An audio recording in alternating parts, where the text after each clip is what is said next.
the best part of the game last night was Dan Hurley. Right afterwards was yelling at some of the fans. I think we had the video here. Put best in quotes. Yeah, bye-bye 2 rings, bye-bye. He calls somebody rings. baldy. Yeah, which is interesting because he's a bald man as well. I mean, as a bald man, I don't understand that. We should all support each other. But no bald on bald violence. Yeah. I didn't. But whatever. I mean, get your jokes. Listen. I've said this to GP because I know that like there's been times that. It's obviously he's gone crazy at times. What was the recent one with the ref where he's like, "Don't you turn your back on me?"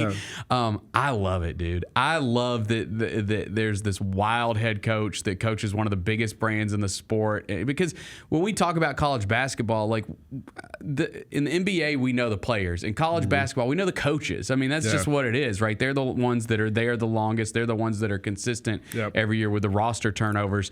And I think it's cool that there's this villain in the sport. He is kind of a villain, and he's coaching one of the biggest brands. I like it. I'm here for it. I like all the Dan Hurley stuff. I'll take the other side of that. I'm not a Dan Hurley fan. I like it. I used to, when he was in the AAC, it obviously used to piss me off, and when we were playing against them for that stretch, but I don't know, dude. I'm into it. I think college basketball needs more of it. We're not here to see you, buddy. We want to see your team play. And also the stuff. I mean, again, like the coaches are they are part of the attraction in college basketball. Also, they are. If Penny acted the same way, he would be excoriated, regardless of having won a title or not. That's true. That's true. There's different standards. And he was once in a while, when he called out Rick Barnes once upon a time. There's different standards for different people. For some reason, I agree. It's who it reminds me of? Draymond Green.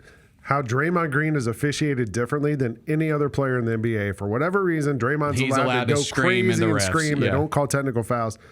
Dan Hurley gets the same leeway, and yes, he's won titles and stuff. But if Rick Barnes yelled at a referee the same way, if whoever, Nate Oates did the same thing, those guys would get teed up, you would think. Maybe not. I don't know. Maybe no one's just pushed it as far as Hurley has. But as a neutral fan in this, I just kind of look at them like, all right, dude, I don't care. I don't care about you. I can understand the argument. Whatever. I like it, but I get that. I totally get the double standards. We talked yesterday about, Rick Pitino came out and said that the Big East should add Memphis.